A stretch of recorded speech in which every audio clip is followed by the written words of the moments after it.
The Middle East is once again on edge as a long-simmering conflict between Israel and Hezbollah has flared into open violence. Both sides have engaged in intense exchanges of fire, marking a significant escalation in tensions. Hezbollah initiated the conflict with a barrage of rockets fired into Israeli territory. These attacks, according to Hezbollah, targeted military installations and were in retaliation for the recent assassination of a high-ranking Hezbollah figure. Israel responded swiftly with airstrikes on suspected Hezbollah strongholds in southern Lebanon.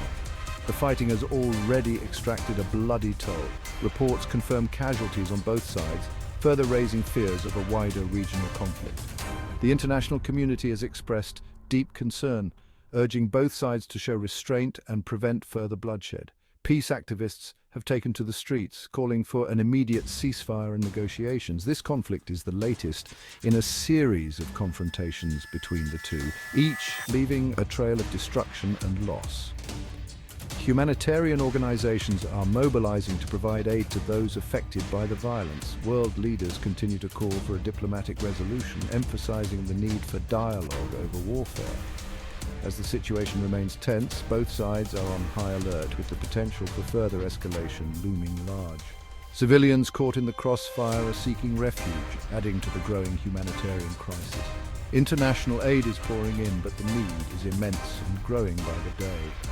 Diplomatic efforts are ongoing, with hopes that a peaceful resolution can be reached before the conflict spirals further out of control. Despite the alarming escalation, some analysts suggest that the forceful responses from both Israel and Hezbollah might paradoxically contribute to a temporary reduction in tensions. The idea is that these displays of military might serve as a deterrent, making each side think twice before escalating further.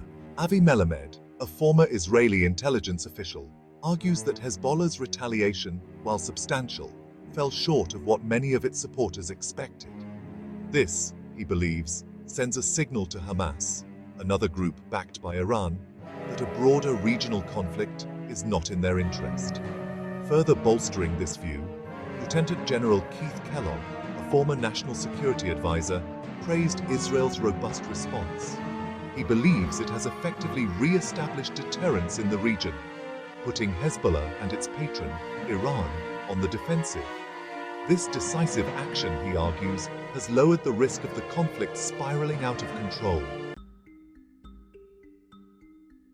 As is often the case in such conflicts, both sides have presented differing narratives about the scale and intent of their actions. Hezbollah claims to have launched over 300 Katyusha rockets, targeting 11 Israeli military sites. The organization described this as the first phase of its retaliation, denying any significant impact from Israeli defenses. They maintain that the operation was carefully calibrated to send a strong message while avoiding an all-out war. However, a US official contradicted Hezbollah's claims, stating that the attack involved no more than 100 rockets. The Israeli military also disputed Hezbollah's account, reporting that their Iron Dome defense system successfully intercepted a large number of the incoming projectiles. These discrepancies highlight the difficulty of obtaining accurate information during such volatile situations.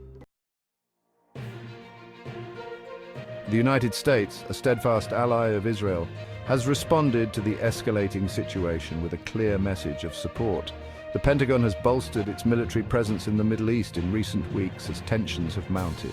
Secretary of Defense Lloyd Austin III has been in close contact with his Israeli counterpart, Yoav Gallant, to discuss Israel's defense needs and strategies. The Pentagon has emphasized its unwavering commitment to ensuring Israel's security and deterring further aggression. While reaffirming its support for Israel, the U.S. is also urging all parties to exercise restraint and de-escalate the conflict. The Biden administration is actively engaged in diplomatic efforts to prevent the situation from spiraling into a wider war.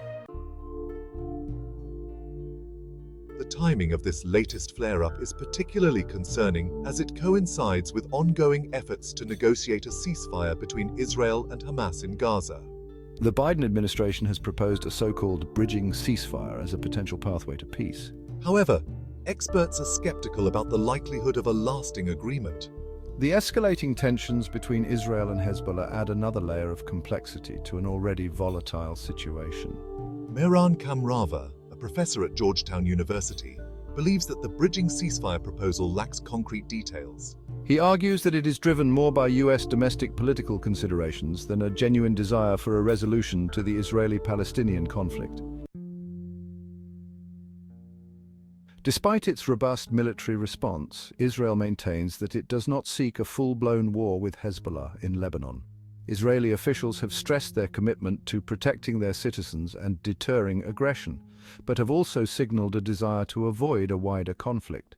Israeli Foreign Minister Israel Katz stated that while Israel would respond forcefully to any attacks, their objective is not to engage in a full-scale war. This stance suggests a desire to contain the conflict and prevent further escalation. However, Israel also emphasizes its determination to defend itself and retaliate against any threats. Prime Minister Benjamin Netanyahu reiterated this stance, stating that Israel would respond decisively to any threats and ensure the safety of its citizens.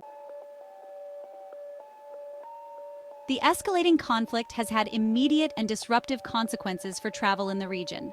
Flights to and from Ben Gurion Airport in Tel Aviv experienced temporary suspensions, leading to delays and cancellations.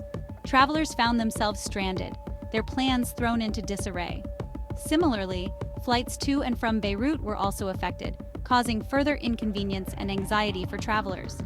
These disruptions highlight the immediate impact of the conflict on civilian life and underscore the region's volatility. Travelers planning trips to the region are advised to stay informed about the latest developments and exercise caution. The situation remains fluid and further disruptions are possible. The recent escalation between Israel and Hezbollah is not an isolated incident. It is rooted in a complex web of long-standing tensions and recent events.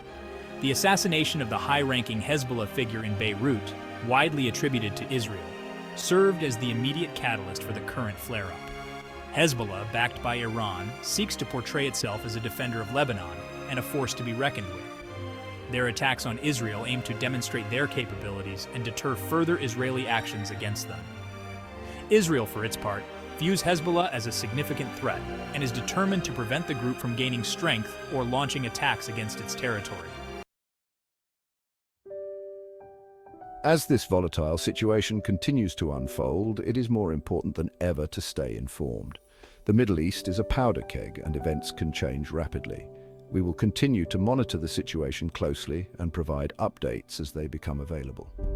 The human cost of this conflict is already being felt. We must remember that behind the headlines are real people whose lives are being upended by this violence. It's crucial to approach these events with sensitivity and a commitment to understanding the complexities involved. Stay tuned to CNN for the latest developments on this developing story.